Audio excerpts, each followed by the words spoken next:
Le Proche-Orient ancien, creuset de civilisation, a été témoin de l'essor et de la chute de nombreux empires et peuples. Parmi eux, les énigmatiques Philistins, un groupe dont les origines et l'héritage continuent d'intriguer les historiens et les archéologues aujourd'hui.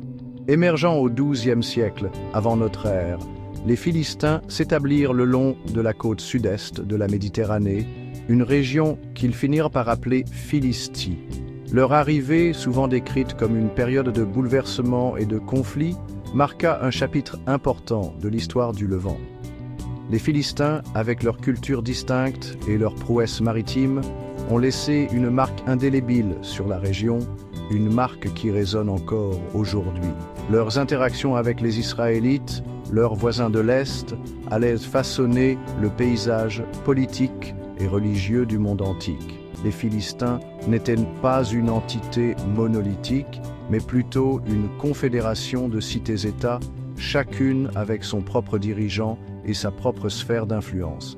Ces cités-États, notamment Gaza, Ashkelon, Ashdod, Ekron et Gath, formaient un puissant réseau le long de la plaine côtière.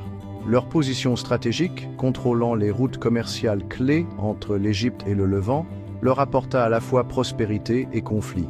Les Philistins étaient réputés pour leur technologie militaire, en particulier leur maîtrise de la métallurgie du fer, ce qui leur donnait un avantage sur leurs rivaux. Leurs chars et leurs armes en fer, témoignage de leur savoir-faire avancé, semaient la terreur dans le cœur de leurs ennemis. La présence philistine dans la région n'était pas seulement militaire. Ils ont apporté avec eux un riche patrimoine culturel, visible dans leur poterie, leurs bijoux et leurs pratiques religieuses.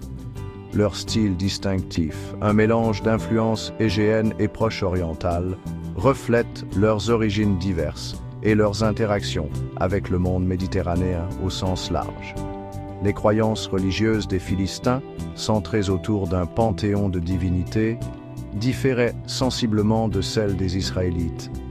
Dagon, leur dieu principal, régnait sur l'agriculture et la fertilité, reflétant leur dépendance à la terre pour leur subsistance. Malgré leurs prouesses militaires et leurs réalisations culturelles, les Philistins ont finalement succombé à la puissance montante de l'empire néo-assyrien.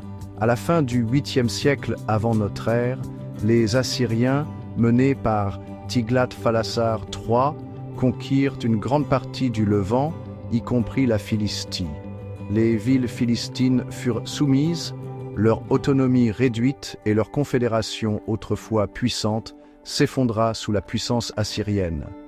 Bien que les Philistins aient continué à habiter la région, leur influence politique et militaire diminua. Leur identité distincte, autrefois une caractéristique déterminante du paysage levantin, s'est progressivement estompée à mesure qu'ils étaient absorbés par le vaste empire assyrien. Les Philistins étaient autrefois les ennemis les plus résilients des Israélites qui ne pouvaient les vaincre, une situation similaire à celle des Palestiniens aujourd'hui. Les Philistins occupent une place importante dans la Bible hébraïque, souvent présentés comme les antagonistes du récit des Israélites.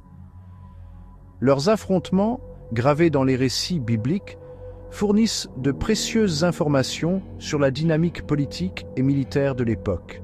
Le plus célèbre de ces affrontements est, sans aucun doute, le duel épique entre David, le futur roi d'Israël, et Goliath, le champion philistin.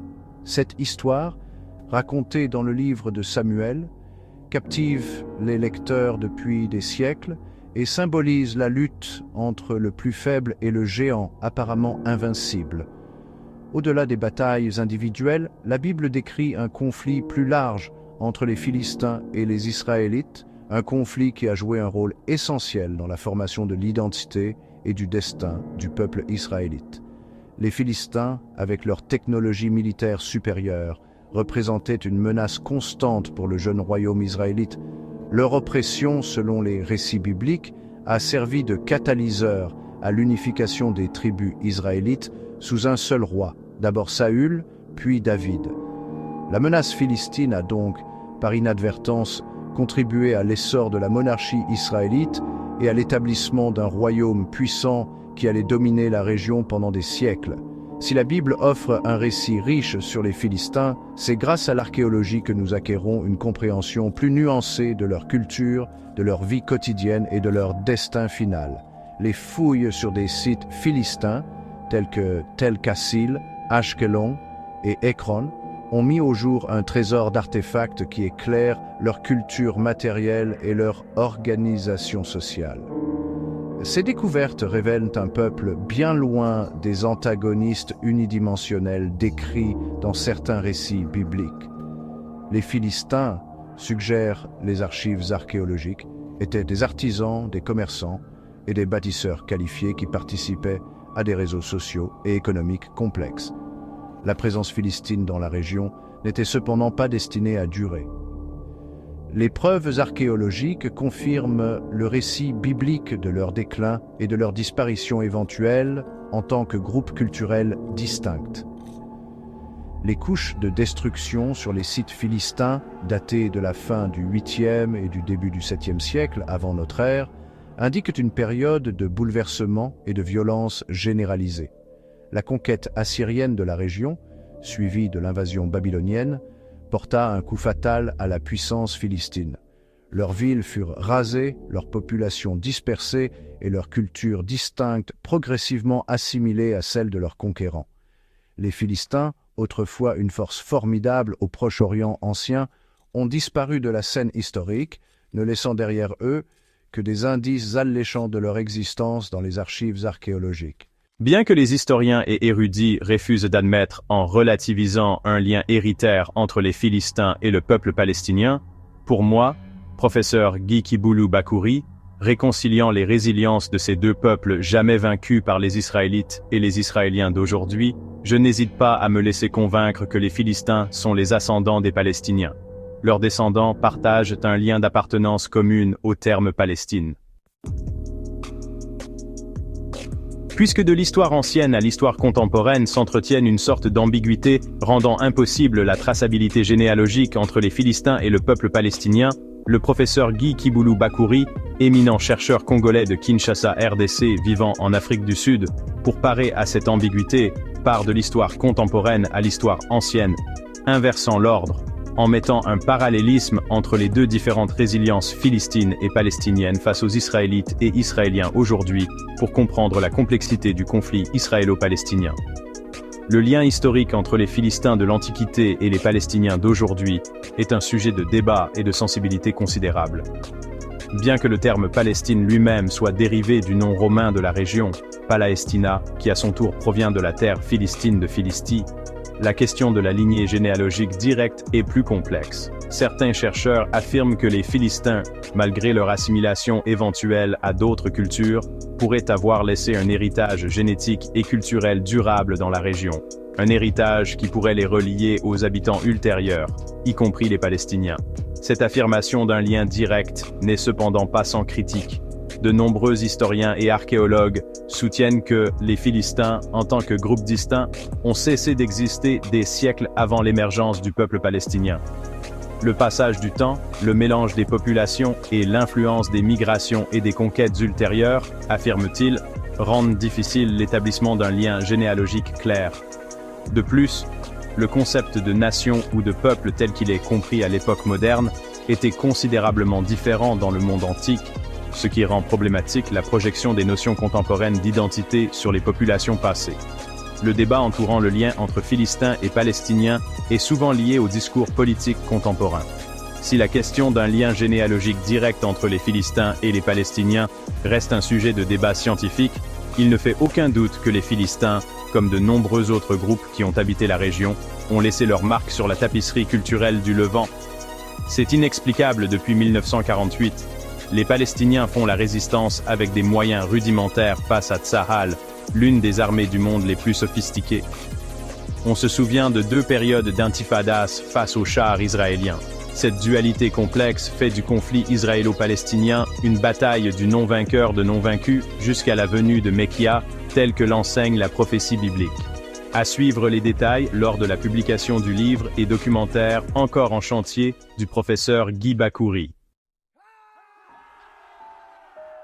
Le peuple palestinien, comme beaucoup d'autres au Moyen-Orient, possède une histoire riche et complexe, façonnée par des siècles de conquêtes, de coexistence et d'échanges culturels. Son identité, forgée dans le creuset d'un passé tumultueux, témoigne de sa résilience et de son lien indéfectible avec la terre qu'il appelle son foyer. Si le lien avec les Philistins peut faire l'objet de débats, il ne fait aucun doute que le peuple palestinien représente une tapisserie vibrante de cultures et de traditions, un héritage tissé à partir des fils de nombreuses civilisations qui ont laissé leur marque sur la région. De l'époque byzantine aux premières conquêtes islamiques, des croisades à l'Empire ottoman, la terre aujourd'hui connue sous le nom de Palestine a été témoin du flux et du reflux des empires et de la confluence de cultures diverses. Chaque vague de conquête et de colonisation a laissé son empreinte sur la démographie, la langue et les pratiques religieuses de la région. La conquête arabe au 7e siècle de notre ère, par exemple, a eu un impact profond et durable, conduisant à l'adoption généralisée de la langue arabe et à la propagation de l'islam dans toute la région. Malgré ces influences extérieures, les habitants indigènes ont conservé leurs pratiques et traditions culturelles distinctes, s'adaptant et évoluant au fil du temps. Le lien du peuple palestinien avec la terre est profondément enraciné dans sa mémoire collective et ses expressions culturelles. Ses pratiques agricoles traditionnelles, sa cuisine, sa musique et ses histoires orales reflètent toutes un lien profond et durable avec sa patrie ancestrale. Ce lien transcende les clivages religieux, englobant les Palestiniens musulmans et chrétiens qui partagent un héritage commun et une expérience commune de déplacement et de dépossession. L'attachement du peuple palestinien à la terre n'est pas simplement une question de revendication territoriale, mais un aspect fondamental de son identité, qui l'a soutenu à travers des siècles d'adversité. Le récit palestinien, cependant, n'est pas seulement une histoire de résilience face aux forces extérieures. C'est aussi une histoire de division interne, de lutte politique et de quête continue de l'autodétermination. Le mouvement national palestinien, qui a émergé au début du XXe siècle, a cherché à unifier le peuple palestinien sous une seule bannière, plaidant pour son droit à l'autodétermination et pour la fin de l'occupation israélienne. La lutte palestinienne, marquée par des périodes de conflits intenses et d'accords de paix fragiles, se poursuit à ce jour, témoignant de sa détermination inébranlable à obtenir une résolution juste et durable à sa situation. De ce fait, le peuple palestinien est incontestablement le peuple arabo-musulman le plus résistant de tous les autres peuples arabes. Cela provient de la providence divine qui aurait minutieusement taillé sur mesure bien des siècles antérieurs avant JC, la géopolitique du Moyen-Orient. Gap 2. Aujourd'hui, le professeur Guy Kiboulou Bakouri propose aux chercheurs du monde de résoudre certaines difficultés en inversant les tendances. Il est souvent nécessaire de partir de l'histoire contemporaine à l'histoire ancienne pour parer à certaines ambiguïtés dans les recherches scientifiques. De même, il ne faut pas oublier qu'en termes des nations arabes, bibliquement, l'Iran est le pays arabe le plus hostile à l'État d'Israël. La politique antisémite iranienne aurait été annoncée dans la Bible bien des siècles avant JC, une politique qui se manifeste aujourd'hui par les différents guides de la révolution iranienne, mobilisant le peuple iranien et d'autres peuples du monde arabe. Il est essentiel de noter que la politique antisémite iranienne devient même le socle de la lutte politique de la Ligue arabe contre l'État d'Israël, telle que l'enseigne aussi la prophétie biblique. La géopolitique du Moyen-Orient, minutieusement taillée sur mesure bien des siècles auparavant, a façonné les tensions et les alliances actuelles. Gap 2E. Dans ses prochaines vidéos, le professeur Guy Bakouri expliquera scripturairement le pourquoi du terrorisme arabe face à l'État d'Israël selon la pensée de Dieu. Cette exploration permettra de mieux comprendre les racines historiques et prophétiques des conflits actuels, offrant une perspective unique sur la complexité du Moyen-Orient moderne.